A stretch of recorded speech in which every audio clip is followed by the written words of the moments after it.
بسم الله لا إله إلا هو عليه توكلت وهو رب العرش العظيم اشرح لي صدري ويسر لي أمري واحلل عقدة من لساني يفقهوا قولي رب زدني علما السلام عليكم ورحمة الله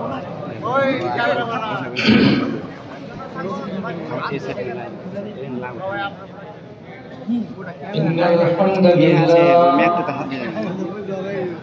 نحمده ونستعينه ونستغفره ونعوذ بالله من شرور أنفسنا ومن سيئات أعمالنا من يهده الله فلا مضل له ومن يضلل فلا هادي له واشهد ان لا اله الا الله وحده لا شريك له واشهد ان محمدا عبده ورسوله اما بعد أعوذ بالله من الشيطان الرجيم بسم الله الرحمن الرحيم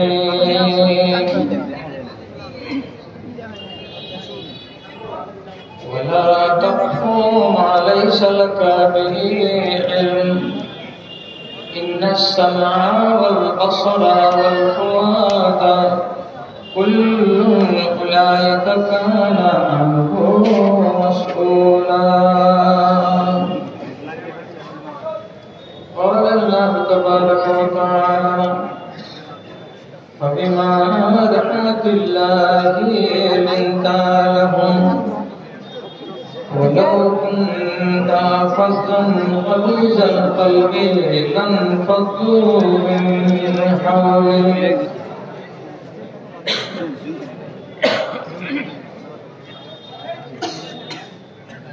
বিংশ শতাব্দীর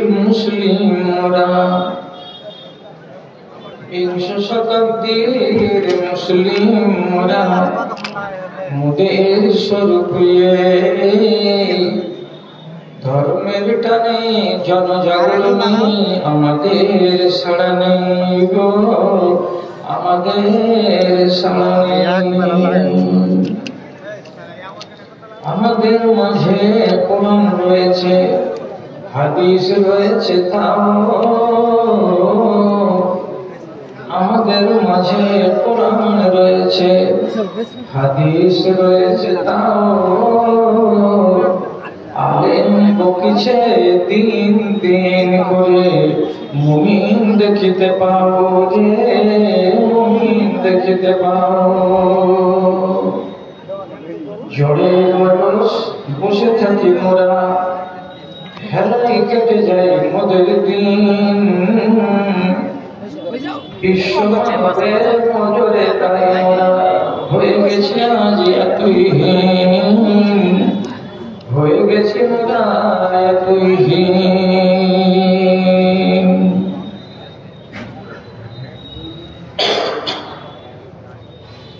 শ্রদ্ধেয় সভাপতি সাহেব সমবেত এই এলাকার বিভিন্ন প্রান্ত থেকে বিভিন্ন গ্রাম পাড়া মহল্লা থেকে মাদ্রাসায় একটা ভালোবাসাকে বুকে নিয়ে ও ইমানি জজবাকে সাথে নিয়ে উপস্থিত বিভিন্ন শ্রেণীর ছোট বড় ধনী ও গরিব শিক্ষিত অশিক্ষিত আমার প্রাণের ভাই এবং বন্ধুগণ তথা পুরুষ মজলিস থেকে আলাদা মহিলা মহলে স্ক্রিনের সামনে এখানে ওখানে বসে থাকা আমার স্নেহের আমার আদরের মা ও বোনেরা, আমি আল্লাহ রাব্বুল আলামিনের শুকরগুজারি করছি এবং তার সংক্ষিপ্ত স্তুতি বাদ গাইছি, যে মধ্যখানে কিছুদিনের ব্যবধানকে ঘুচিয়ে আবার আপনাদের মুখোমুখি হওয়ার আল্লাহ সুযোগ করে দিয়েছেন। আমি কিছু কথা আপনাদের সামনে রাখছি। কথাগুলোর প্রতি আমার আশা ভরসা একটু সুবিচার করবেন। নিজেদের ভেতরে হই হট্টগোল, আপোষের ভেতরে কথা বলা বলি এই করে সুযোগটাকে নষ্ট করিয়েন না।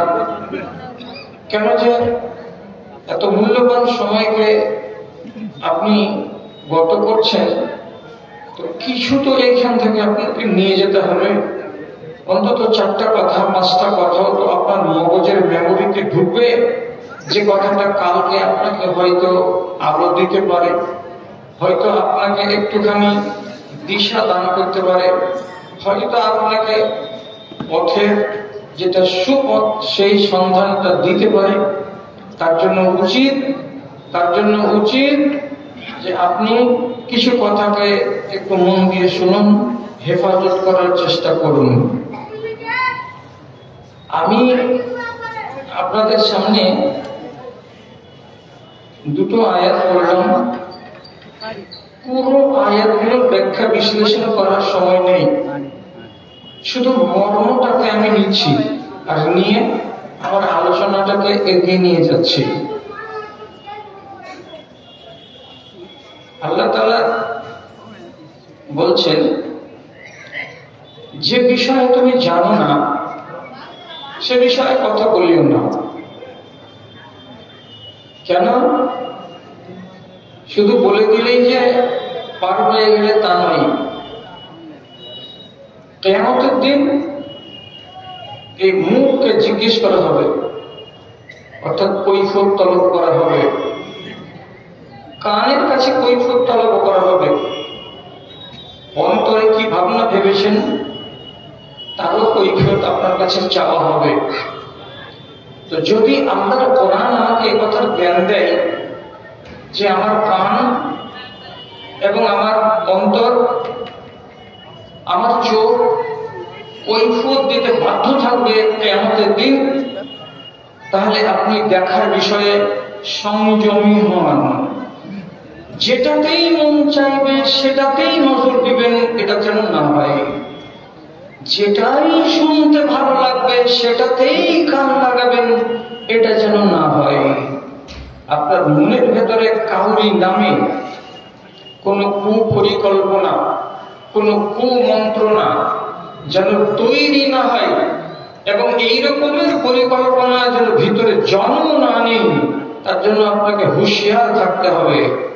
যেহেতু আমি জবাবদিহি করতে একদম বাধ্য আছে কিয়ামতের মাঠে, আল্লাহ তাআলা জবাব চাইবেন এইগুলোর কাছে। এক কথা হলো। 2 নম্বর আয়াতটা পড়লাম, সেটা হলো আল্লাহ রাব্বুল আলামিন দ্বিতীয় আয়াতে বলছেন, এইটা আল্লাহর বিশেষ দয়া আপনার উপরে, যে আপনাকে আল্লাহ তাআলা অত্যন্ত নরম মনের মানুষ বানিয়েছেন, আপনাকে নরম অন্তরের মানুষ বানিয়েছেন। আপনাকে যদি রুক্ষ মেজাজি বানাতেন, আপনাকে যদি হট মেজাজি বানাতেন, তাহলে আপনার ডানে আপনার বামে আপনি মানুষ পেতেন না। আপনার মুখের ভাষা যদি খারাপ হতো, তাহলে আপনার কাছে কেউ ঘেঁষত না, আপনার সাথে কেউ আলাপ আলোচনার মাধ্যমে এখানে এসে আপনার সংস্পর্শে এসে আপনাকে কেউ আপন করে নিত না, আপনিও কাউকে আপন করে নিতে পারতেন না। তাহলে আল্লাহ রাব্বুল আলামিন এইখানে আবার কি করছেন? মুখের সম্পর্কে কথা বলতে গিয়ে একটা মিষ্ট হাসি মানুষকে তার প্রশংসা করছেন, এবং এই সবকটা সারা দুনিয়ার মানুষকে দিতে চাইছেন যে রাসূলুল্লাহকে যদি আমি মিষ্ট হাসি করে থাকি, নরম মনের করে থাকি, নরম মিজাজের করে থাকি, নরম দিলের করে থাকি, তাহলে তার উম্মতরা কেন নরম মনের, নরম মিজাজের এবং নরম অন্তরের হবে না? 2টো আয়াতকে সামনে রেখে এবার আপনাদেরকে বলছি, প্রত্যেকটা অঙ্গকে হাসরের ময়দানে রব্বুল আলামিন জিজ্ঞেস করবেন এগুলো কথা ঘুরি ঘুরি শুনেছেন এর আগে জুমার খুতবাতে। সবগুলো অঙ্গকে নিয়ে কথা না বলে শুধু দুটো গুরুত্বপূর্ণ অঙ্গকে নিয়ে কথা বলছি, তা হলো আপনার হাত আর দ্বিতীয় হলো আপনার মুখ। এই দুটো অঙ্গ হচ্ছে সারা শরীরের ভেতরে সবচাইতে সাংঘাতিক, যাদের দ্বারাই কাজ আঞ্জাম পাই। হাতের দ্বারাই কাজ হয়, মুখের দ্বারাই কাজ হয়। এই দুটো অঙ্গের দ্বারাই বেশি মানুষের মনে, মানুষের অন্তরে প্রতিফলন ঘটে। হাত উঠে যায় সহজে, মুখ চলে যায় সহজে। এই জন্য দুটো অঙ্গকে নিয়ে একটা কথা আপনাদেরকে দিচ্ছি, মেমোরিতে রাখুন, হেফাজত করবেন, বাড়ি নিয়ে যাবেন, ইনশাআল্লাহ কাজ দিবে। কথা এই প্রসঙ্গে বলতে গিয়ে খুব জানা হাদিস একটা আপনাকে বলছি। রাসূলুল্লাহকে জিজ্ঞেস করা হলো, আইয়ুল মুসলিমিনা খায়রুন, হে নবী, ঝাঁকে ঝাঁক মুসলমান আমাদের ডানে বামে আছে, এই মুসলমানগুলোর ভিতরে সব থেকে ভালো মুসলমান কোনটা, যাকে আমরা উন্নত মানের মুসলমান বলবো, সে মুসলমানটা কে? রাসূলুল্লাহ জবাব দিয়ে বলছেন, মান সালামাল মুসলিমুনা মিন লিসানিহি ওয়া ইয়াদিহি, ওই মুসলমানটাই ভালো যার দুই হাত থেকে এবং যার মুখ থেকে দুনিয়ার মুসলমান নিরাপদে আছে। কোন মুসলমান তার হাত থেকে কোনোদিন অন্যায় ভাবে আক্রান্ত হয়নি। পৃথিবীর কোন মুসলমান যারা মুখের দ্বারায় কোনোদিন আক্রান্ত হয়নি, মুখ দিয়ে সে কাউকে কোনোদিন কটু কথা বলেনি, আর হাতখানা কাউরে উপরে অন্যায় ভাবে চলে যায়নি। এইরকম যদি কোন মুসলমান থাকে, নবীজি বলছেন এটাই হলো সবচাইতে উন্নত মানের মুসলমান। হাত এবং মুখ, এই দুজনের গুরুত্ব অত্যন্ত বেশি। তার জন্য হাতের নাম নেওয়া হলো এবং মুখের নাম নেওয়া হলো। এবার আর একটা চেনা হাদিস বলে দিই, দেওয়ার পরে একটু করে আমি আগাই। রাসূলুল্লাহ বলছেন, তোমরা আমাকে দুটো জিনিসের গ্যারান্টি দিতে পারবে? আমি তোমাদের একটা জিনিসের গ্যারান্টি দেব। কি গ্যারান্টি? মানে কি? আপনি নিশ্চয়তা দেবেন যে ওটা রাফ ইউজ হবে না, উল্টো পাল্টা ব্যবহার হবে না। দুটো জিনিসের ব্যাপারে আমাকে জামানত দাও, জামিন হও, আমি তোমার জন্য একটা জিনিসের জামিনদার হয়ে যাচ্ছি। কি কি? রাসূলুল্লাহ বলছেন, মান ইয়াজমান লিমা বাইনা লিহিয়াতিহি তাহিয়াহি ওয়া মা বাইনা ফাখযাইহি ফাকাদ জামিনতু লাহুল জান্নাহ। একটা মানুষ যদি তার উপরে এই ঠোঁটের উপরে যে চুল আছে, এই চুলের নিচে আর নিচে যেগুলো চুল আছে এই চুলের উপরে এই যে ছোট্ট ফাঁকটা আছে, তার মানে মুখটা, সে যদি নিজের মুখের আমাকে জামানত দেয়, আর সে যদি তার দুই রানের মাঝখানে যে তার ইজ্জত আছে, শরমগাহ আছে, এটার যদি আমাকে জামানত দেয়, এর মানে কি? তোমার মুখ কোনোদিন বাজে কথা বলবে না, গীবত করবে না, পরনিন্দা করবে না, চুগলখড়ি করবে না, কোন মুসলমানকে গালি দেবে না। এগুলো হলো তোমার মুখের কাজ। এইগুলো থেকে তোমার মুখটাকে যদি বাঁচাতে পারো, তাহলে তুমি আমাকে জামিন দিলে। এবং তোমার শরমগাহ, বেটা ছেলে হও কিংবা মেয়ে ছেলে হও, এই শরমগাহকে হারাম জায়গা ব্যতীত হারাম জায়গায় তুমি ব্যবহার করবে না। কোনদিন জীবনে তোমার দ্বারাই এবং কোন রমণীর দ্বারাই তার শরমগাহ অন্যায় ভাবে ব্যবহার হবে না।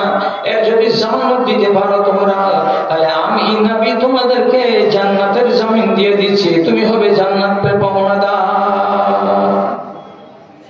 তাহলে আপনি খেয়াল করবেন কথাটাকে কি?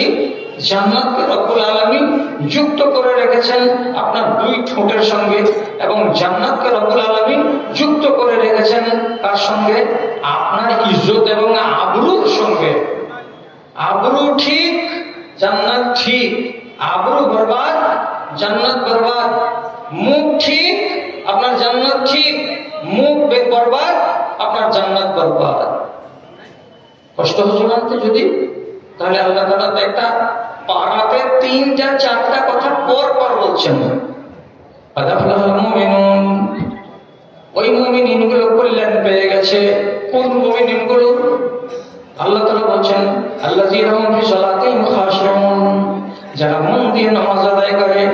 বলতে বলতে রব্বুল আলামিন বলছেন ওয়াল্লাযীনা হুম লিফুরুজিহিম হাফিজুন, এবং ওই লোকগুলোই, ওই নারীরাই, ওই নরগুলোই মুমিন হয়ে গেছে, কামিয়াব হয়ে গেছে, কল্যাণ পেয়ে গেছে, যারা নিজেদের আবরুকে, যারা নিজেদের লজ্জাস্থানকে হেফাজত করে, অন্যায়ভাবে ব্যবহার করে না, অন্যায়ভাবে তার কোন জায়গায় তাকে কাজে লাগিয়ে দেয় না, এমন মুসলমানগুলো তারা কল্যাণ পেয়েছে। কল্যাণ পাওয়া মানে কি? একদম যেটা মঞ্জিল আমার শেষ, সেটাকে আমি হাতের নাগালে পেয়ে গেছি। তো হাতের নাগালে জান্নাতকে পাওয়া, তো জান্নাতকে রব্বুল আলামিনও যুক্ত করছেন কার সঙ্গে?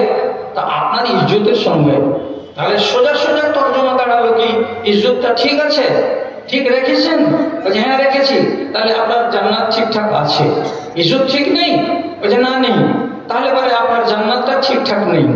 মানতে পারেন তো কথাগুলো শুনেন, হেফাজত করবেন। আমি গোড়াতে বলেছি রাসূলুল্লাহ বলছেন প্রত্যেক দিন সোমবার দিন গিয়ে রাত, সোমবারের দিন গিয়ে রাত আসমানের দরজা খুলে যায়, সেখানে মানুষের আমলকে উপর দিকে পৌঁছানো হয়। 1 আর 2 নম্বর কথা নবীজি বলছেন ইউস্তাজাবু লিকুল্লি দাইন, ওই রাতের বেলায় যদি পৃথিবীর কোনো মানুষ আল্লাহ তাআলার সামনে হাত পাতিয়ে কাঁদে, বলে কিছু চাই, তো আল্লাহ তাআলার নবী বলছেন তার ডাকে সাড়া দেওয়া হবে। এটা নবীজি একদম গ্যারান্টি দিয়ে কথা বলছেন যে ওই রাতে যারা আল্লাহকে ডাকবে তার ডাকে সাড়া দেওয়া হবে। কিন্তু নবীজি বলছেন, কথার দিকে খেয়াল করুন, নবীজি বলছেন ইল্লা লিজানিন, তবে এমন একজন লোক যে লোকটা বিবাহ শাদী করে নেওয়ার পরেও আজও নিজেকে জিনার ভেতরে ডুবিয়ে রেখেছে।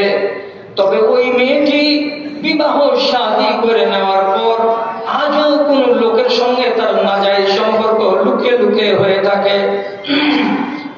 স্বামীকে ফাঁকি দিয়ে তার সম্পর্ক আছে অন্য কোন লোকের সঙ্গে, এবং স্ত্রীকে ফাঁকি দিয়ে কোন পুরুষ লোকের সম্পর্ক আছে অন্য কোন নারীর সঙ্গে, অথচ এই সম্পর্ক হলো হারাম। নবীজি বলছেন এমন বেটা ছেলে যদি আল্লাহর কাছে দোয়া করে এবং এমন নারী যদি আল্লাহর কাছে দোয়া করে, তো রাসূলুল্লাহ বলছেন তোমাদের 2 জনের দোয়া কবুল হবে না।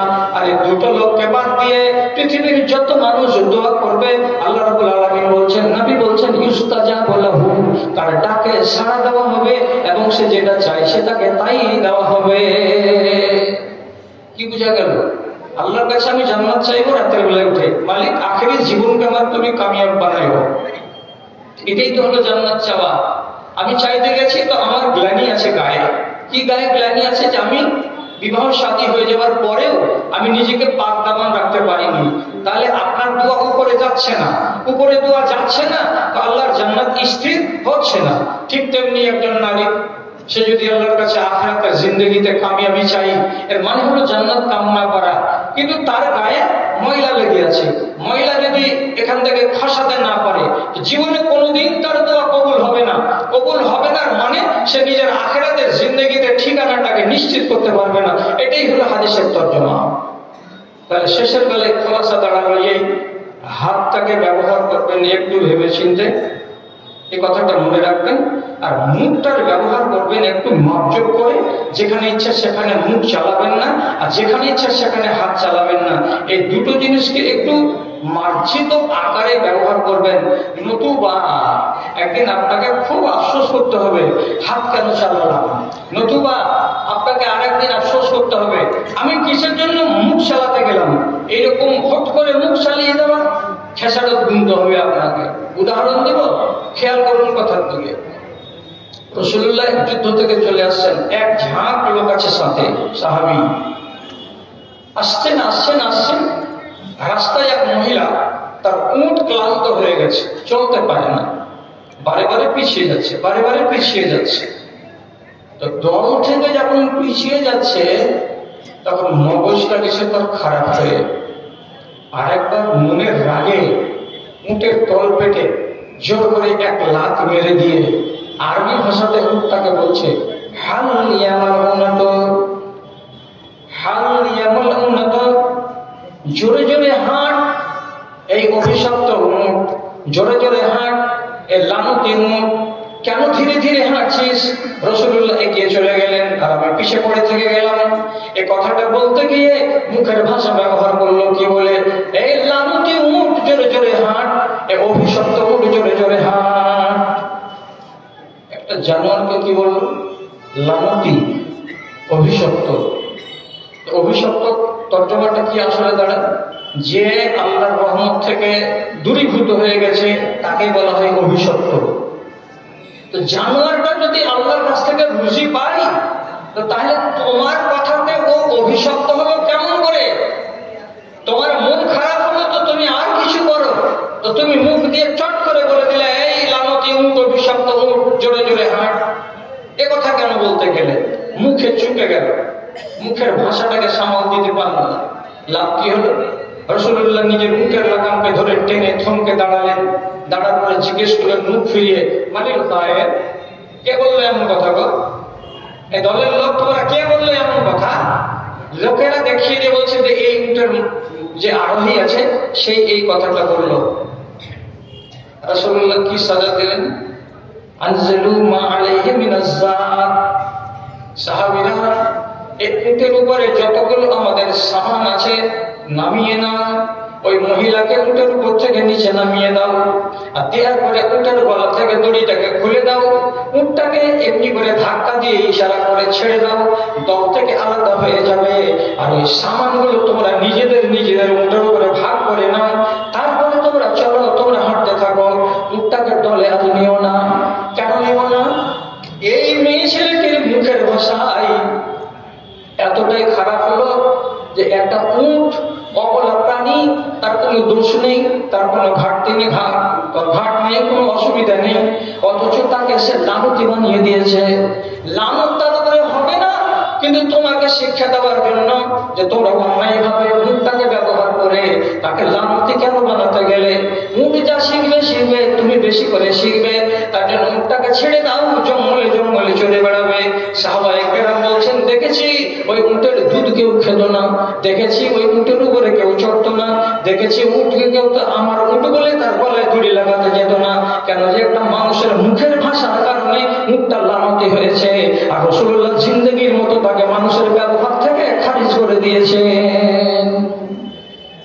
একটা মেয়ে ছেলের মুখের ভাষাতে কতটুকু মানে এর মন্দ প্রতিক্রিয়া ঘটল।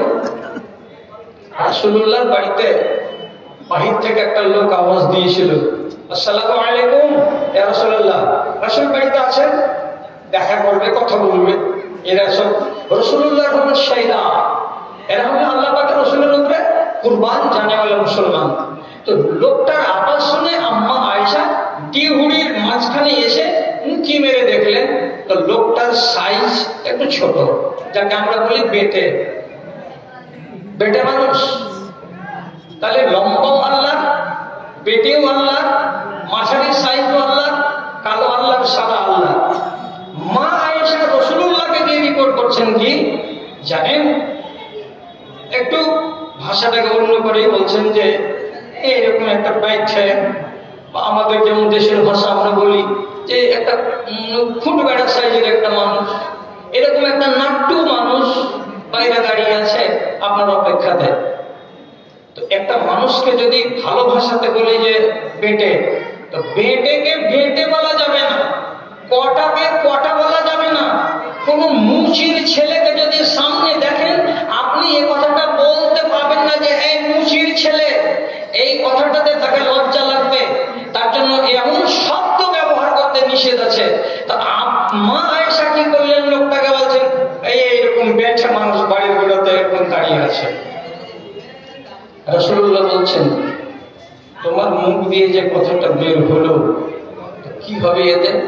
লাকাদ মাজিজতা বিকালিমাতিন, তোমার মুখ থেকে এমন একটা শব্দ বের হলো, এই শব্দটাকে যদি ধরতে পারতাম আমি হাতে, আর এটাকে যদি কোনো পুকুরে ফেলে দিতাম, কোনো ঝিলে ফেলে দিতাম, নদীতে ফেলে দিতাম, তাহলে আয়েশারে এই কথাটা আল্লাহ রাব্বুল আলামিনকে এত না পছন্দ হয়েছে যে তোমার এই শব্দটাকে যদি নদীতে ফেলে দিতাম, পুকুরে ফেলে দিতাম, ঝিলে ফেলে দিতাম, তো তার পানিগুলো সমস্ত দুর্গন্ধযুক্ত হয়ে যেত, মানুষের ব্যবহারের যোগ্য রইত না। ভেবে চিন্তে কথা বলো। কাউরি সম্বন্ধে কোনো কথা বলতে যাবে একটু ভাববে না, আর না ভেবেই এইভাবে উল্টো পালট করে দিবে, তো পরিণামটা কি দাঁড়াতে পারে এটা কি তোমার চিন্তাতে আসে না? এই উদাহরণ আমাদের সমাজে অনেক। আমি সমাজের উদাহরণ দিয়ে আপনাদের কাছে খারাপ হবো না। যাক, যেখানে যেটা হচ্ছে মূল হাদিস থেকে সে জ্ঞান যদি নেওয়ার থাকে তো আলহামদুলিল্লাহ সে জ্ঞান পেয়ে যাবে। কোন মানুষকে কটাক্ষ করা, কোন মানুষকে গাল দেওয়া, কোন মানুষের আয়েত বের করা, কোন মানুষকে সামনাসামনি অভদ্র ভাষায় আক্রমণ করা, এগুলো কতটা মারাত্মক জিনিস, এগুলো থেকেই শিখতে হবে। আপনি বলুন, আপনি যদি মালিক হন কোটিপতি, আর আপনার গায়ে যদি 5,000 টাকা দামের শাল থাকে, তো কোনোদিন এটা হবে কি যে আপনার চাদরে, আপনার চাকরের গায়েও আপনি 5,000 টাকার শাল দিবেন? এটা হয়? আপনার গায়ে যদি কি থাকে, 1,000 টাকা মিটারের জামা থাকে, তো আপনি কি এরকম করবেন যে আপনার বাড়ির যেটা চাকর তাকেও আপনি 1,000 টাকা মিটারের পায়জামা পাঞ্জাবি করে দিবেন? চাকর চাকরের মর্যাদায় থাকবে, মনিব মনিবের মর্যাদায় থাকবে। অথচ ব্যতিক্রম ঘটেছে, একদম সেটা সহিহ হাদিসে আলোচনা হয়েছে। হযরত আবু যর রাদিয়াল্লাহু তাআলা একদিন বাড়ি থেকে বেরিয়ে আসছেন, হাদিস কি বলছে? আলাইহি হুল্লাতুন ওয়া আলা গুলামিহি হুল্লাতুন। আবু যরের গায়ে একটা বড় আলখাল্লা চাপানো আছে, জুব্বা চাপানো আছে, খুব দামি কাপড়ের জুব্বা, এবং তার পেছনে পেছনে তার একটা ছোট্ট চাকর আছে, তার গায়ে একটা ওই কাপড়ে ওই দামের জুব্বা চাপানো আছে। দেখে দূরে থেকে মনে হচ্ছে এটা বাপ এবং এটা বেটা, না হলে একই মানের, একই মূল্যের, একই ডিজাইনের কাপড় মনিবের গায়ে কেন আর চাকরের গায়ে কেন? দূরে থেকে যারা চেনে না, যারা জানে না, তারা মনে মনে বলবে এরা বাপ বেটা, কিন্তু আসলে এরা বাপ বেটা নয়, একটা হলো মালিক আর একটা হলো চাকর। লোকেরা দেখেই প্রশ্ন করছে, কি ব্যাপার, আপনার গায়ে যে চাদর, এই আপনার চাকরের গায়ে ওই চাদর, একই রকমের চাদর চাপানোর মানেটা কি? কি ব্যাপার, কি হয়েছে? আবু যর জবাব দিয়ে বলছেন, আমি একটা ভুল করেছিলাম। কি ভুল? আইয়াতুহু বিউম্মিহি, এই ছেলেটাকে আমি খুঁজছিলাম কাজের জন্য একদিন, ঠিক সেই সময়ে আমার চোখের সামনে ছিল না। কিছুক্ষণ পর যখন ছেলেটা সামনে এলো, তখন আমি ওকে একটু রাগ করে বললাম, আইনা কুনতা ইয়াবনা সওদা, এই কালি কালোটি বেটি ছেলের বেটা, এই কালিয়া মেয়ে ছেলের পেটের বাচ্চা কালা, তোর মাও কালো, তুইও কালো, কালো বেটি ছেলেটার পেট থেকে পয়দা হওয়া এই কালোর বেটা, কোথায় ছিলি এতক্ষণ? তোকে কেন খুঁজে পাওয়া যাচ্ছিল না? আমি কালো, আমাকে বলো যে কালো, সেটা তো বলে যাবে না তবুও, কিন্তু তুমি আমাকে না বলে আমার মাকে টেনে এনে কালোর পেটের কালো এটা কেন বললে? আমার মা কি দোষ করেছিল? কথাটা শিকায়ত হয়ে গেল নবীজির কাছে। রাসূলুল্লাহ সাথে সাথে আবু যরকে ডেকে বলেন, আবু যর, আইয়াতাহু বিউম্মিহি, তুমি কি এই ছেলেটাকে লজ্জা দিয়েছো তার মাকে টেনে? আবু যর আর উত্তর কিছু না দিতে পেরে সোজা ভাষায় বলছে, জি, আমি কিন্তু অপমান করেছি এই ছেলেটাকে, ওর মাকে টেনে কথা বলেছি বলে ওর মাকেও বলেছি কালো, আর কালোর পেটে তুই ছেলে, তুইও কালো, এ কথাটা আমি বলেছি, ঠিক কথা। তখন রাসূলুল্লাহ সাথে সাথে বলছেন, ইন্নাকা আমরুন ফিকা জাহিলিয়া, তুমি এমন একজন মানুষের মানুষ যে জাহিলিয়াতের যুগের সমস্ত গ্লানিকে মুছে ফেলে দিতে পেরেছো বটে, কিন্তু একটা চরিত্র তোমার ভেতরে থেকে গেছে। এই চরিত্র নিয়ে তুমি বাঁচিও না, এই চরিত্র থেকে তোমাকে মুক্ত হতে হবে। তোমার জুবানটা চলে গেছে রাগ ভাবে, এই অন্যায় ভাবে কাউরি উপরে জুবান চালাতে পারো না। এই জিনিসটা তোমার হিতে অমঙ্গলকর হতে পারে, এই জিনিসটা তোমার জন্য ক্ষতি সাধন করে দিতে পারে। আবু যর, সাবধান হও। এই কথাটা শুনে আবু যর বলল যে আল্লাহ, মুখের দ্বারা এই পাপ করলাম, তো তাহলে আমাকে কি করা উচিত?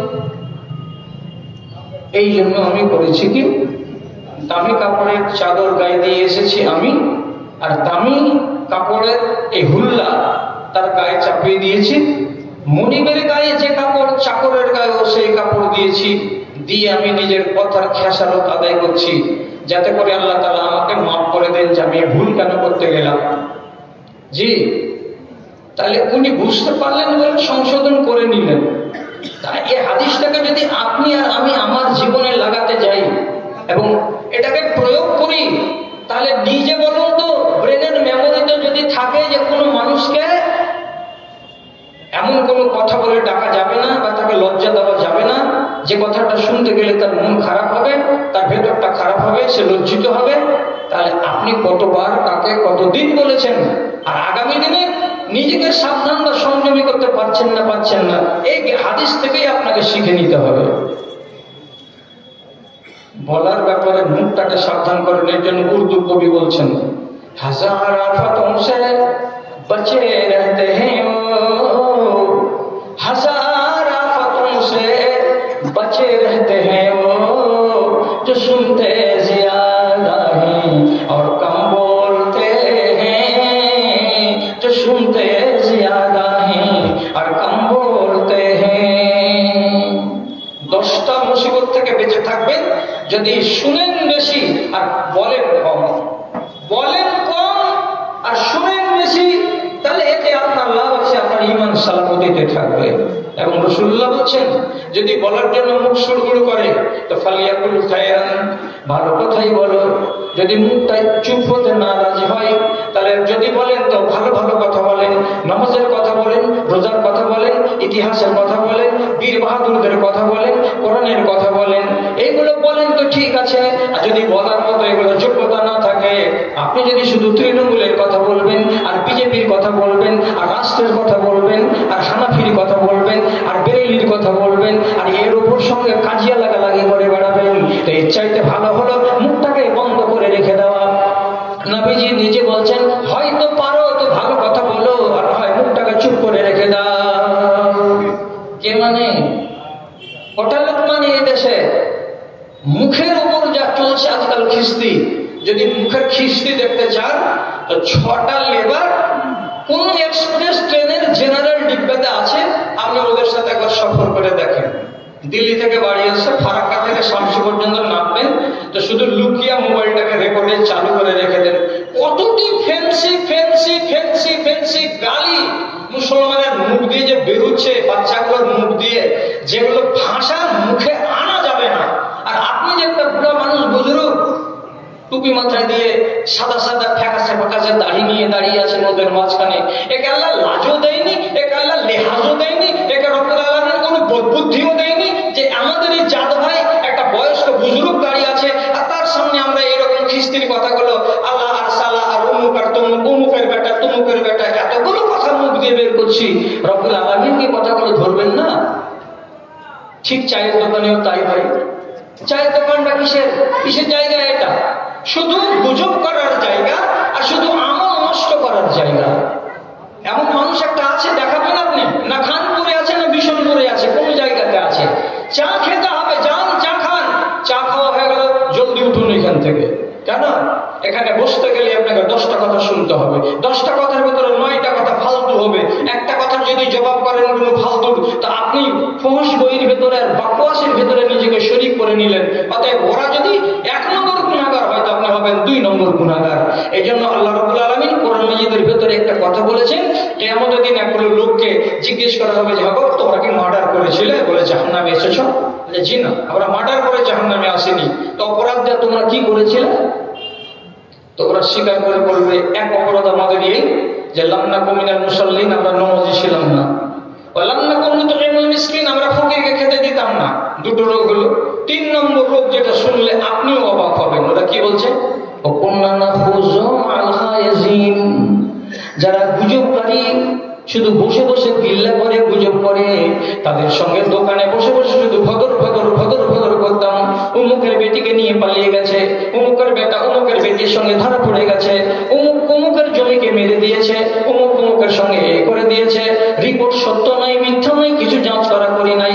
আপনি অংশগ্রহণ করছেন, খুশি মনে 10 জন বলছেন, 4 জনে শুনছেন, 4 জন বলছেন, 10 সময় কাটানো, এটা 1 নম্বর কারণ হলো আল্লাহর জাহান্নামে যাওয়া। লেখা আছে কোরআন মাজিদে, যে মানবে সে মানবে, যে না মানবে সে না মানবে। ভাইবা, হাতটাকে কি সংযমী করে রাখবেন? কিছু হয়ে গেলে তাড়াম করে কষে দিবেন কাউরি গালে, তা হাতটাকে কি সংযমী করে রাখা যাবে? গোড়াতে বলেছি, যার হাত থেকে আর যার মুখ থেকে দুনিয়ার মানুষ রেহাই পেয়েছে সে হলো 1 নম্বর মুসলমান। আর আজকে হাত চালিয়ে দিবেন, আর দেওয়ার পরে বাড়ি এসে শুধু একা একাই বলবেন নামারাটাই ভালো ছিল। এটা হবে না। হাত চলে গেছে কাউরি উপরে, সেই হাত যতক্ষণ পর্যন্ত আপনি ক্ষমা না নেবেন ওর কাছ থেকে, ততক্ষণ পর্যন্ত রিহাই নেবেন। এই জন্য হাতখানাকে চালাবেন তো খুব সাবধানে। আমি অনেক কথা বলতে পারি, তো অনেক বলবো না, সময়ের দিকে দেখে বলছি। হযরত উসমান গনি রাদিয়াল্লাহু তাআলা একটা ডান্ডা হাতে করে নিয়ে মসজিদে খুতবা দিতে দাঁড়াতেন, মসজিদে নববীতে। যে লাঠিটা রাসূলুল্লাহ ব্যবহার করেছেন, আপনি বলুন সেই লাঠিটার সম্মান আছে না নাই? কত ইজ্জতের লাঠি। এই লাঠিটা রাসূলুল্লাহ হাতে করে খুতবা দিয়েছেন। তারপর আবু বকর সিদ্দিক খুতবা দিয়েছেন। তারপর আবু বকরের পরে হযরতে উমর ফারুক রাদিয়াল্লাহু তাআলা আনহু ওই লাঠিটাকে হাতে করে নিয়ে জুমার মসজিদে দাঁড়িয়ে দাঁড়িয়ে খুতবা দিয়েছেন। সেই লাঠিকে হাতে করে নিয়ে আবু বকর সিদ্দিক হযরতে উসমান গনি রাদিয়াল্লাহু তাআলা আনহু খুতবা দিচ্ছিলেন। শেষকালে হযরত উসমানের যুগে বড় কোন্দল হলো ইসলামের রাষ্ট্রে। আর হযরত উসমানের অনেক লোকেরা ভুল ধরে নিল। ভুল ন্যায্য নয়, এগুলো মানুষের মুখে মুখে মুখে মুখে তৈরি হওয়া ভুল। এই ভুলের কারণে হযরত উসমানকে অনেক কথা শুনতে হয়েছে। তো যাই হোক, মানুষের মুখের ভুল বলে দেওয়া ভুল, বাস্তবে ভুল নয়, তবুও লোকের ভেতরে চর্চা, উসমান ঠিক খলিফা নয়, উসমান গনি ঠিক খলিফা নয় বলে চর্চা হতে লাগে। শেষে মরবার কিছুদিন আগে হযরতে উসমান মদিনা মসজিদে রাসূলুল্লাহর ওই লাঠি হাতে করে খুতবা দিচ্ছেন। খুতবা চলছে, এমন সময় এই খুতবার কথাগুলো মসজিদে বসে থাকে একটা লোক, তার নাম হলো জাহজাহ গিফারি। ওকে শুনতে খারাপ লাগলো। শুনতে যখন খারাপ লাগলো, আরে বাবা, শুনতে খারাপ লাগলো তো এখানে বসে চুপচাপ শুনো। খলিফা যখন মসজিদ থেকে বের হবেন তখন যে বলবেন আপনার এটা কথা ঠিক লাগেনি, আপনি এটা কেন বলতে গেলেন, প্রতিবাদ করো ওইখানে গিয়ে।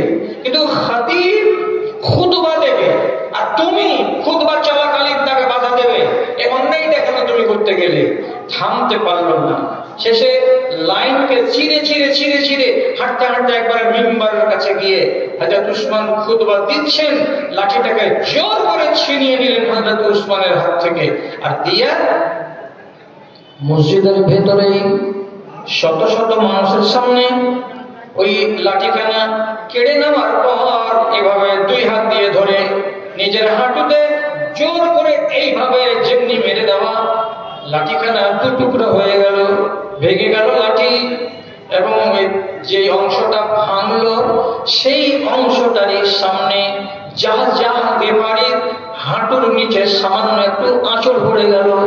আঁচড়ের দিকে খেয়াল করলো না, সামান্য একটু রক্ত বেরোলো, হাত দিয়ে মুছে দিল, লাঠিটাকে ফেলে দিল।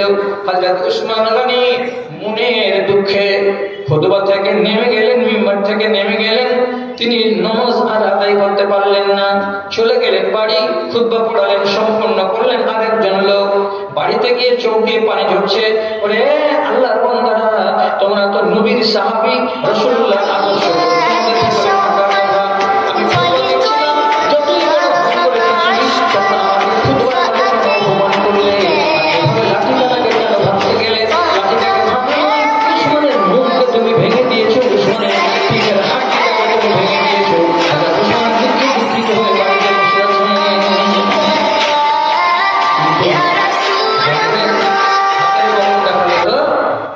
সব জায়গায় গরম চলবে না।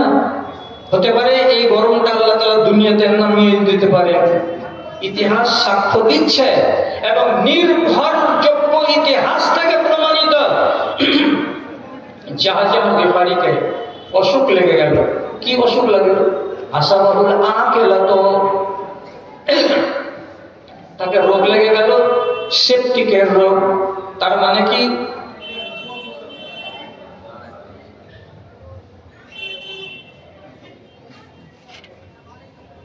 আমার তো 1.5 ঘন্টার টাইম আছে, কতক্ষণ লাগাবো ওইদিকে? কতক্ষণ ওইদিকে লাগাবো টাইম হচ্ছে?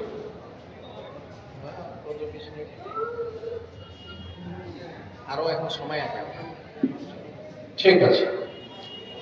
তাদের সেপটিকের রোগ লেগে গেল। সেপটিক চিনেন তো আপনারা? যে ঘাটা দিনের দিন বড় হলো, হতে হতে হতে হতে শেষ পর্যন্ত পায়ের হাঁটুটা কেবলমাত্র একটু মাংসের সাথে জুড়ে ছিল, কিছু কাজ হচ্ছিল না। ওই হালাতে মরে গেল, কবরে চলে গেল। মরার আগে 10 বার করে বলছে এই হাঁটুর রোগটা এমনি রোগ নয়। এই হাঁটুতেই আঘাত দিয়েছিলাম পবিত্র লাঠিতে। সে লাঠি কার? তো নবীজির। আর হাতে ছিল তো উসমানের হাতে ছিল রাদিয়াল্লাহু তাআলা আনহু। এটা রব্বুল আলামিনকে সহ্য হয়নি। আমি হাতের গরম দেখাতে গেছিলাম, আল্লাহ রব্বুল আলামিন আমার গরম নামিয়ে দিয়েছেন। এই রোগের কারণেই আমাকে কবরে যেতে হলো। জানেন, ইমাম মালিক রহমাতুল্লাহ আলাইকে, এই ইমাম আহমদ ইবনে হাম্বল রহমাতুল্লাহ আলাইকে একটা ফতোয়ার কারণে সারা দেশের যতগুলো দরবারি মৌলবি ছিল, দরবারি মানে রাজার বাচ্চাটা মৌলবি যেগুলো, সেই সমস্ত মৌলবিরা বলেছিল এক ফতোয়া। আর ইমাম আহমদ ইবনে হাম্বল বলেছিলেন একজন মাত্র লোক, এক ফতোয়া। সেই ফতোয়ার উপরে অটল ছিলেন। তাকে কোনোদিন মানাতে পারা যায়নি এবং তাকে কোনোদিন হারাতেও পারা যায়নি।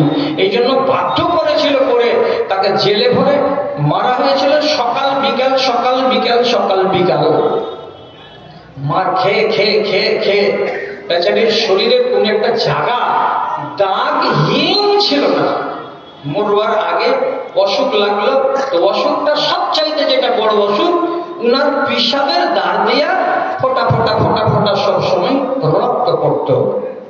কত বড় অসুখ হলো এই মার খাওয়ার কারণে। এবার উনি তো চলে গেলেন কবরে। একজন তাবেঈ তিনি বলছেন, মনে সব জাগলো যে একটা লোক, যে লোকটা ইমাম আহমদ ইবনে হাম্বলকে পোড়া মারত, এত বড় আলেম, যার সম্বন্ধে ইতিহাস বলছে যে উনি 11 লক্ষ হাদিসের হাফেজ ছিলেন। তার ভেতরে তিনি সংকলন করেছেন 5.5 লক্ষ হাদিসকে সহি বলে, আর বাকিটিকে নেননি। এত বড় জালিল মুকাদ্দার আলেমের উপরে হাত উঠাতে তোমাকে লজ্জা লাগেনি? বাদশার বেতনভুক্ত বলে তুমি আলেমকে পিটিয়েছ দিনের পর দিন। এত বড় অন্যায় কাজ যার হাত দিয়ে হয়েছে, সেই হাতওয়ালা লোকটা এখন কেমন আছে একটু দেখে আসি তো। 2-10 মিনিটের রাস্তা খরচ করে খানপুর থেকে নজরপুর এইটুকু রাস্তা গেল, দেখতে গেল যে ইমাম সাহেব তো কবরে চলে গেছেন। তো ইমাম সাহেবকে অন্যায় ভাবে তুমি যে মেরেছিলে, তোমার হালাত কি আছে একটু দেখি। তিনি বলছেন, আমি যখন দেখতে গেলাম বাড়ির বারান্দাতে বসে আছে, লোকটার নাম আবুল আতিক কিংবা আতিক যাই হোক না কেন, আমি যখন তার কাছে গেছি তো ফাইন্নাহু ইয়ামবাহু নাবাহাল কিলাব, যেমন কুকুরটা ঘেউ করে আওয়াজ করে, এরকম যতক্ষণ থাকছে তার আগে আর পাশে মানুষেরা ততক্ষণ ঘেউ করে আওয়াজ করছে, একবার মানুষের মতো আওয়াজ করতে পারে না। ওকে বললাম হাতটা তোলো, আল্লাহর কসম বলছে হাতটা তুলে আমার দিকে এমনি করে বাড়াতে পারবে না। তার হাতটা তো আমি এমন করে নষ্ট করে দিয়েছে। কিসের জন্য এটা হয়েছে? এই জন্য হয়েছে যে আল্লাহর একটা নেক বান্দাকে তুমি অন্যায়ভাবে মেরেছিলে, অন্যায়ভাবে তার উপরে আঘাত করেছিলে। এই জন্য গোড়াতেই বলেছিলাম হাতটার ব্যবহার যেন সংযমে হয়, আর মুখের ব্যবহার যেন সংযমে হয়। অন্যায়ভাবে মুখ যদি ব্যবহার হয়, তাহলে আপনাকে কিয়ামতের দিন হিসাবের জন্য প্রস্তুত থাকতে হবে। আর যদি আপনার হাতখানা রাফ ইউজ হয়, তো তার বদলা দুনিয়াতেও ঘটে যেতে পারে, তার বদলা আখিরাতেও ঘটে যেতে পারে, এবং খেসারত অনেক কড়া আপনাকে দিতেই হবে। হারগিজ ভুলে যাবেন না। কথা অনেক আছে, কিছু কাজ আছে। আবার ঘড়ির দিকে আমি দেখছি, আমার সময়ের দিকেও দেখছি, সময়ের দিকে দেখেই কথা করছি, কাজ করছি। আর বাড়াবো না, আপনারা শর্টকাট করিয়েন না। আমি আমার বিষয়বস্তুকে সমাপ্তের দিকে নিয়ে চলে যাচ্ছি। শুধু একটা কথা বলে দিয়ে টানছি ওই দিকে। জাবলা বিন আইহাম বলে একজন বাদশাহ, সেটা হলো সিরিয়ার গাসসানি বংশের লাস্ট রাজা, এরপরে আর রাজা হয়নি। ইসলাম কবুল করেছে, খ্রিস্টান ছিল, মুসলমান হলো। মুসলমান হওয়ার পরে এক রিওয়ায়াত বলছে যে রসুলকে সে দেখেছে, অন্য ইতিহাসের রিওয়ায়াত বলছে যে রাসূলুল্লাহকে সে দেখেনি। দেখুক বা না দেখুক সেটা পরের কথা। মদিনায় বেড়াতে এলো একদিন, তখন শাসন আমল চলছে হযরত উমরের। হযরত উমর বললেন, বাহ, তুমি তো বাদশা মানুষ, তুমি তো ঈমান কবুল করেছো, খুব ভালো লাগলো, তুমি আমার মেহমান হয়ে এখানে মদিনাতে কাটিয়ে নেওয়ার পর আরেকদিন তখন এই লোকটাই বলছে জাবলা বিন আইহাম যে খলিফাতুল মুসলিমিন, চলো না পুরা করে আসি, কিংবা চলো একটা হজের মৌসুম আছে, হজ করে আসি।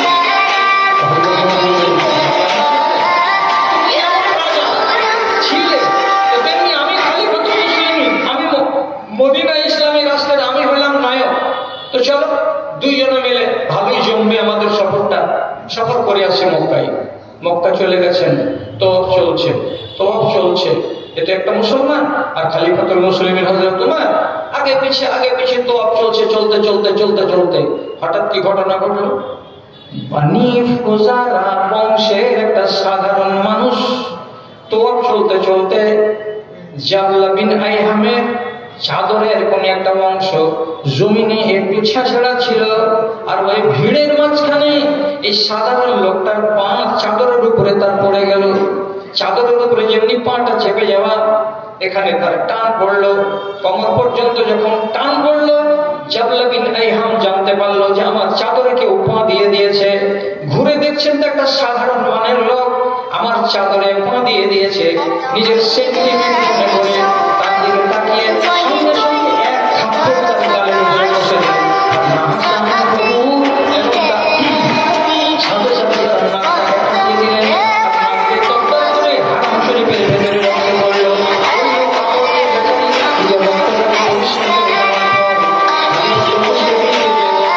আপনার সাথে যে মেহমানটা এসেছে সে আমার সঙ্গে বদসলুকি করেছে, আমাকে মেরেছে, তওয়াফ চলাকালে আমার নাক ফাটিয়ে দিয়েছে, আমি আপনার কাছে বিচার চাই। ফুরসত সময়ের বাইরে আলোচনা, কি তুমি লোকটাকে মেরেছো নাকি? মেরেছি, এক থাপ্পড় দিয়েছো, নাক ফেটে গেছে, নাক ফেটে গিয়ে রক্ত ঝরেছে, দেখতে পাচ্ছ? হ্যাঁ দেখতে পাচ্ছি। হযরত উমর বলছেন, কোরআনের কানুন জানো তো? লম্বা কি আর বলা যাবে? বলছে হকে শাসন, তুমি একটা জায়গাতে কাউকে এমনি কেটে দিবে তো তোমার ওইটা কেটে দেওয়া যাবে, এটা হচ্ছে ইসলামের আইন। দাঁত ভাঙলে দাঁত, চোখের বদলে চোখ, কানের বদলে কান, নাকের বদলে নাক, হাতের বদলে হাত। তুমি নাকের বাঁশি ফাটিয়েছো, তোমার নাকের বাঁশি ফাটিয়ে দেওয়া যাবে। ছোট করে বলছে, আনা মালিকুন ওয়া ইন্নাহু সাউত, আমি হলাম রাজা আর এই তো সাধারণ লোক। আপনি বলছেন যে এই লোকটা আমার নাকের বাঁশি ফাটাবে, এটা মানা যায় কোনোদিন নাকি? রাজার সম্মান বলে কিছু নেই? হযরত উমর বলছেন কি, ইসলাম গরিব দুঃখী ফকির রাজা সবার জন্য এক, তোমার জন্য আলাদা নয়। কোরআনের কানুন, নাক ফাটিয়েছ, নাক ফাটা যাবে। বলছে এটা তো মানা যাবে না। তো খলিফাতুল মুসলিমিন বলছেন, ফারজিহু, যাও যে লোকটাকে বুঝিয়ে সুঝিয়ে 200 টাকা দিয়ে হোক তুমি ওকে মানিয়ে নাও। আমার মতো লোক একটা থার্ড ক্লাস লোককে গিয়ে মানাতে যাবে, এটাও তো সেন্টিমেন্টে লাগছে, এটা কি করে করা যায়? বলছে তাহলে তুমি তৈরি থাকো, তোমার বদলা নেওয়া হবে। লোকটা কেস করেছে, তার রায় হলো এটাই, নাকের বদলে না, তোমার নাককে কালকে আঘাত করা হবে, নাকের বাঁশিকে ফাটানো হবে আগামীকাল সকাল। কথাটা চলতেই ছিল, সময় নিয়ে নিই যে এখন নয়, আপনাকে আমি ভেবেচিন্তে জবাব দিব। ভেবেচিন্তে কি জবাব দিবে? এই যে সেন্টিমেন্ট হয়ে গেল যে একটা ছোট শ্রেণীর লোক আমাকে মারবে আর আমার নাক ফাটাবে, এটার নাম বদলা, এটা আমি মানতে পারবো না। শেষ পর্যন্ত রাতের বেলায় চুপচাপ তার যতগুলো সাঙ্গপাঙ্গ ছিল তাদেরকে নিয়ে মক্কা থেকে রাতারাত পালিয়ে চলে গেল। বদলা নেওয়া হলো না, থেকে গেল ওই অবস্থায়। রাগ করলো, এমন কড়া রাগ, বলে দিয়ে গেল তোমার এই ইসলামকে পছন্দ করি না, আমার দরকার নাই ইসলামের ভেতরে থাকার, আমি চলে গেলাম। চলে যাওয়ার পরে সে গেল তো গেল, সিরিয়ায় পালিয়ে চলে গেল। আর ওখানে যাওয়ার পরে খ্রিস্টান হয়ে গেল। আর খ্রিস্টান হয়ে বাকি জীবনটাকে কাটালো। যখন মরণের টাইম এলো তখন আফসোস আফসোস করে বলছে, আহারে, রহমতের ছায়ায় গেছিলাম, দিন ইসলামকে কবুল করেছিলাম, কোরআনের আইনকে 100% মেনে নিতে পারিনি, আমি হাত চালিয়ে দিয়েছিলাম, আমি নিজেকে সামাল দিতে না পেরে, তো তার বদলায় যদি আমার নাকটা ফাটিয়ে দেওয়া যেত এটাই মেনে নিতে হতো, তাহলে আমার মরণটা ইমানের মরণ হতো। আমি যদি লোকটার গালে হাত দিয়ে, ঘাড়ে হাত দিয়ে তাকে বুঝিয়ে নিতে পারতাম, তাহলে এটাই আমার জন্য মঙ্গল হতো। আমি রাগ কেন করতে গেলাম, আমি হাত কেন চালাতে গেলাম, আমি ভাবলাম না কেন, না ভেবে কাজ করার কারণে আজকে শেষ বয়সে আমাকে খ্রিস্টান হয়ে মরতে হচ্ছে। আর যদি মুসলমান হব তো মুসলমান হওয়ার মতো মুখ নাই, লজ্জায় আমি কাউকে বলতে পারি না। শেষ পর্যন্ত খ্রিস্টান হালাতেই তাকে দুনিয়া ছেড়ে চলে যেতে হয়েছে। দেখেন, ভাবনাটা ভাবেন, তওফের কালে কাউকে মারা উচিত চলবে? জানার পরেও তুমি তওয়াফের কালে একটা লোকের উপরে হাত চালিয়ে দিচ্ছ, এটাও ঠিক হয়নি। তো যাই হোক, কথাটা বলছিলাম, আপনাকে আল্লাহ হাত দিয়েছে, আমাকে আল্লাহ হাত দিয়েছে, আপনাকে আল্লাহ মুখ দিয়েছে, আমাকে আল্লাহ মুখ দিয়েছে। এই নিয়ামতগুলোর কদর করতে শিখুন। এই নিয়ামতগুলো বেকদরি করে আপনি কৈফিয়তের জন্য এইরকম ঝামেলাতে করতে যাবেন না। আর আল্লাহ তাআলা আপনাকে গিরিফ করবে এরকম যে সম্ভাবনা তৈরি হরগিজ করবেন না। এটা আপনাদের মতো ভাইগুলোর কাছে আমার অনুরোধ। বেনামি 20,000 টাকা, বেনামি 20,000 টাকা, মহবুল হক মন্ডল 5,000 টাকা, মহবুল হক মন্ডল 5,000 টাকা, ইউসুফ মাস্টারের ছেলে 2,500 টাকা, ইউসুফ মাস্টারের ছেলে 2,500 টাকা, তারেক মাস্টার 2,000 টাকা, হাজি ফরিদুদ্দিন 15,000 টাকা, 15,000 টাকা, তিনখানা কাঁথা, একখানা দুখানা পাখা। ছেলেদের কালেকশন চাদর থেকে 15,530 টাকা, 30 টাকা। আর এগুলো একজন নেস বাবাদের স্ত্রী, বাবা মার নামে 1,000 টাকা, স্বামীর নামে 1,000 আর নিজের নামে 1,000, 3,000 টাকা। মাশাআল্লাহ, আলহামদুলিল্লাহ, জাযাকাল্লাহ। খলিল মন্ডলের বলি থেকে 4,200 টাকা, মহিউদ্দিনের বলি থেকে 11,200 টাকা, পাহারাবাদে হাজী ফাইজউদ্দিনের স্ত্রী, মিতা স্ত্রীর নামে হাজী ফাইজউদ্দিন, কানের রিং, দুটা রিং, নাকফুল একটা, সোনার চাঁদের চুড়ি দুটো। আচ্ছা, এতগুলো এক জায়গা থেকে এসেছে। মাশাআল্লাহ, আলহামদুলিল্লাহ, জাযাকাল্লাহ। আল্লাহুম্মা সাল্লি আলাইহিম, আল্লাহুম্মা বারিক আলাইহিম, আল্লাহুম্মা ইদহুম বিল ইলমি ওয়াল হিলমি ওয়া যায়িনহুম বিল ঈমানি ওয়াত তাকওয়া। আরেকজন ভাই 500 টাকা। আরেকজন আমার ভাইকে এখানে এসে দিলেন 2,000 টাকা দান। কবুল করো তুমি পাক সুবহান বিজয়দা তার মনের মান। ওই আল্লাহ দয়াময় দয়া যে করিবে, দানকারী দানকে তুমি কবুল করবে। তার কেউ যদি থেকে থাকে কবরেতে তোরা জানিবে তুমি নিজের রহমতে। রব্বানা তাকাব্বাল মিন্না ইন্নাকা আনতাস সামিউল আলিম।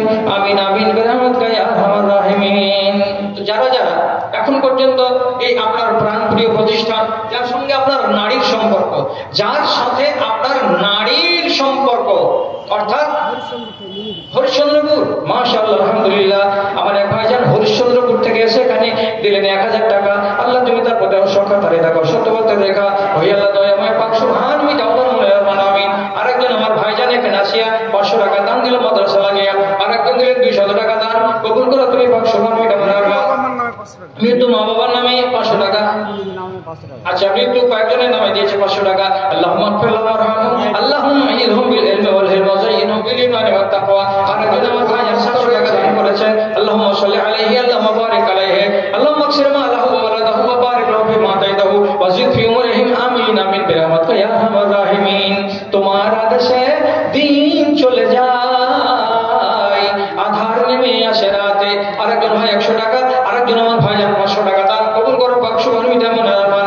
ওই আল্লাহ দয়াময় দয়া যে করিবে, দানকারী দানকে তুমি কবুল করিবে।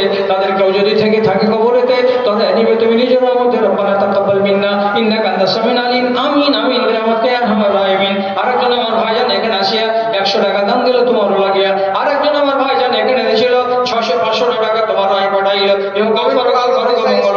আচ্ছা, আলোক দিশা স্কুল শিক্ষক মন্ডলী মিলে 1500 টাকা দান। কবুল করো পাক সুবহান। গোবিন্দপুরে একজন শিক্ষক 500 টাকা। আল্লাহ তুমি তার প্রতি সক্ষতারে দেখো, জান্নাতের পথ রেখা।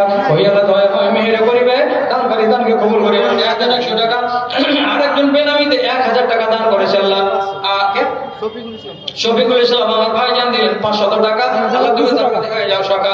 আরেকজন ভাই দিয়েছে 5 মেয়ে, তাদের 5 মেয়ে মিলে 2000 টাকা দান করেছে। আল্লাহুম্মা গফির লাহুম ওয়ারহামহুম, আল্লাহুম্মা ইদহুম বিল ইলমি ওয়াল হিলমি وزينه بالإيمان والتقوى ولا تعرض بالفتن يا رب العالمين آمين آمين আরেকজন আমার বড় ভাইজান এখানে আসিয়া 200 টাকা দান করেছে আরেকজন 500 টাকা আয় আল্লাহ তাআলা তাদের দানকে কবুল করো কয়েকজন মিলে 730 টাকা দান করেছে আয় আল্লাহ দানকারীদের দানকে কবুল করো একটা কোরআন মাজিদ দান আরেকজন আমার ভাইজান এখানে আসিয়া 1500 টাকা করলেন দান কবুল করো পাক সুবহান মিটানোর মনের মান আরেকজন আমার ভাই ছিল 100 টাকা তো পাঠাইলো খানপুরের রঙ্গের মাস্টার জিয়াউল হক সাহেব মাধ্যমিক ছেলে মেয়েদের জন্য আচ্ছা আলহামদুলিল্লাহ মাশাআল্লাহ আয় আল্লাহ তুমি তাদের ব্রেনকে খুলে দাও আল্লাহ তুমি ইলমের খাজানা তাদের উপরে লুটিয়ে দাও আয় আল্লাহ রাব্বুল আলামিন তাদের কলমে জোর দাও আমিন আমিন আরেকজন 1000 টাকা আবার আরেকজন 1000 টাকা আর তাদের একজনের নয় 500 টাকা একসঙ্গে 2500 টাকা দান কবুল করো পাক সুবহান মিটা মনে আরমান আরেকজন 100 টাকা আরেকজন 100 টাকা দান দিল ইহকাল পরকাল করো মঙ্গল